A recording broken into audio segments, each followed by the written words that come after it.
Безусловно, мне нравилось быть педагогом, и я практически, поступив в аспирантуру, сразу совмещала свою учебу с работой в Сыктывкарском государственном университете на педагогическом поприще. И практически мой педагогический стаж уже достаточно большой. Я могу сказать, что в этом году педагогический стаж мой составит 45 лет. Меня мой наставник по университету, их было несколько, я могу рассказать, но вот что касается университета, конечно же, это первый ректор нашего Сыктывкарского государственного университета, легендарная Валентина Александровна Витязева. Так вот, во-первых, я на нее всегда равнялась как на педагога, и она для меня, будучи студенткой, уже была примером, и, безусловно, мне было в ней все интересно.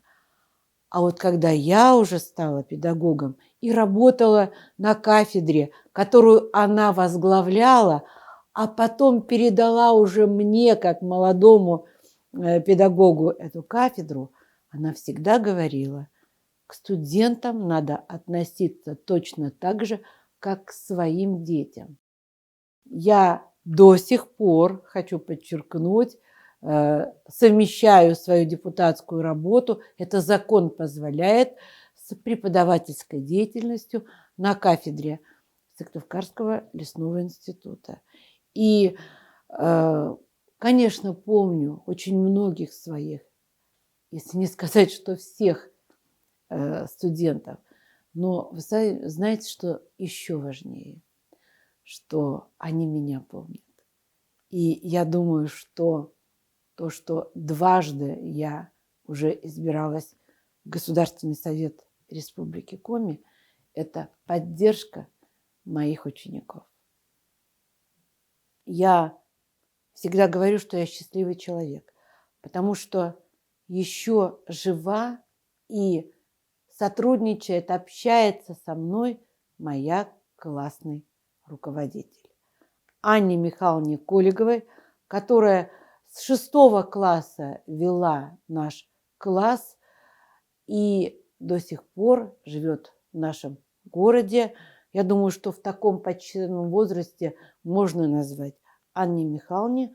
В этом году уже исполнится 93 года.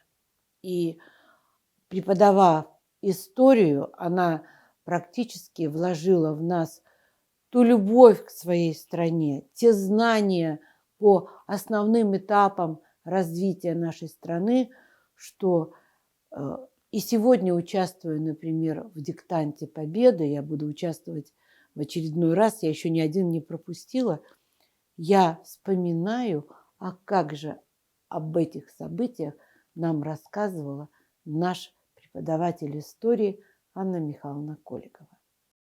Когда я училась в 7 классе, и началась у нас новая дисциплина, она и сейчас у школьников в 7 классе, физика, к нам пришел ее преподавать учитель первой школы тогда города Сыктывкара Александр Александрович Католиков.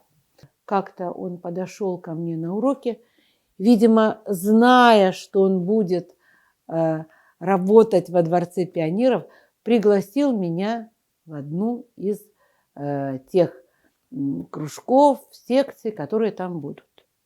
И, знаете, может быть, не сразу, но я пришла и с удовольствием более 5 лет провела в коллективе нашего тогда Народного театра «Юность», выступая на подмостках всех наших клубов деревенских. Мы объездили всю южную часть республики, в общем, туда, куда из Сыктывкара шел автобус. А вот в далеком 70-м году я получила, это уникальный вообще документ с печатью Дворца пионеров и оригинальной подписью Александра Александровича Католикова.